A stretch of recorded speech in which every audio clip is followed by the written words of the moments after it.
En septembre 2015, les 193 pays partis à l'ONU ont adopté le programme de développement durable intitulé Agenda 2030. Ce programme fixe 17 objectifs de développement durable. Le deuxième d'entre eux est l'élimination de la faim et l'assurance d'une sécurité alimentaire pour tous. Au niveau mondial, 815 millions de personnes sont en état de sous-alimentation, 234,7 d'entre elles vivent en Afrique subsaharienne. La sous-alimentation est une forme de malnutrition. Elle se caractérise par un manque important de nourriture, tel que la personne touchée dépense plus d'énergie qu'elle n'en absorbe. De 2005 à 2014, l'Afrique subsaharienne avait réussi à diminuer remarquablement la prévalence de la sous-alimentation dans la population. Néanmoins, depuis 2014, la crise alimentaire se détériore progressivement due aux conflits sur le territoire et à l'augmentation de la sécheresse.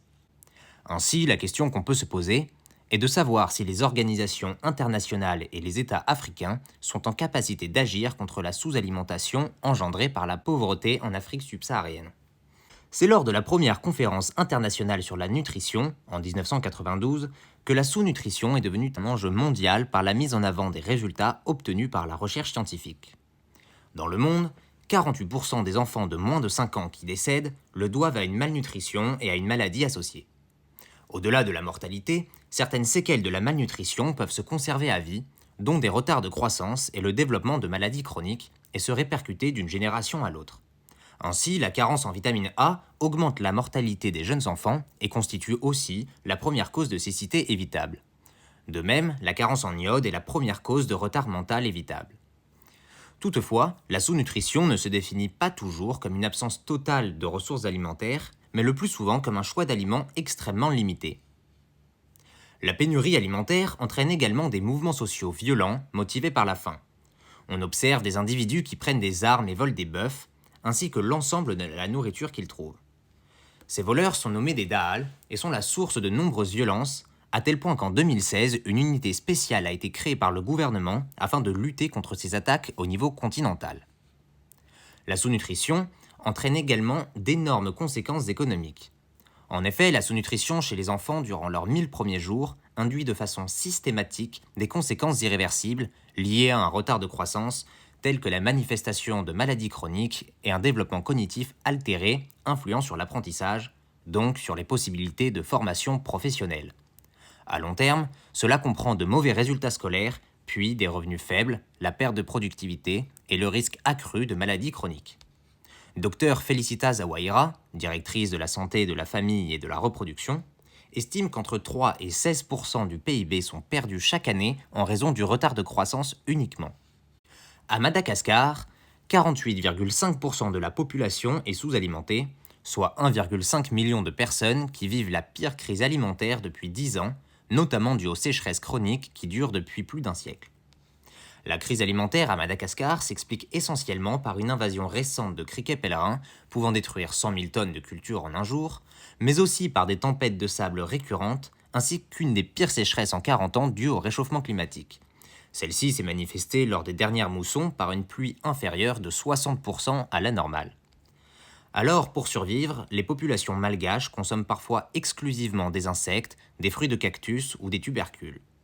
Face à la situation à Madagascar, le programme de l'aide alimentaire, mis en place par l'ONU, intensifie les programmes de rationnement et de nutrition depuis septembre 2021. Ce programme a d'ailleurs déclaré que depuis l'introduction de la méthodologie IPC en 2016, c'est la première fois que des personnes malgaches sont enregistrées en phase 5, qui est la plus élevée et correspond à un niveau de famine.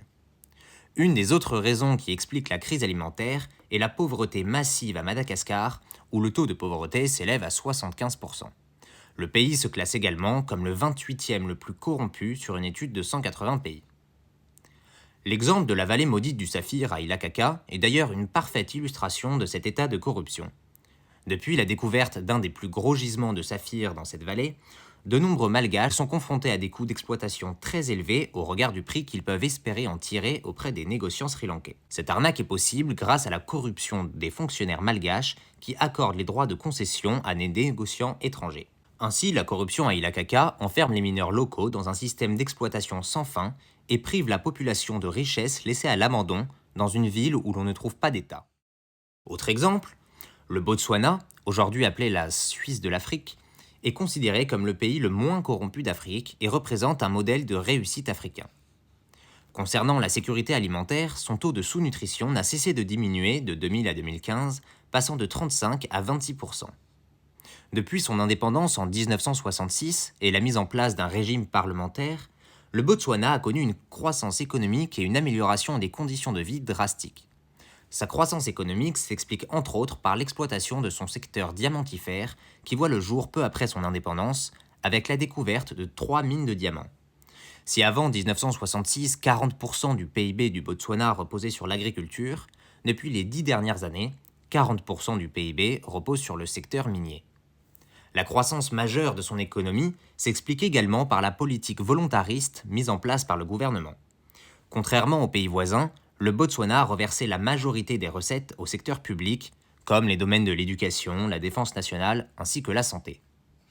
La réussite du Botswana s'explique donc par la redistribution publique des bénéfices et une gestion efficace des ressources.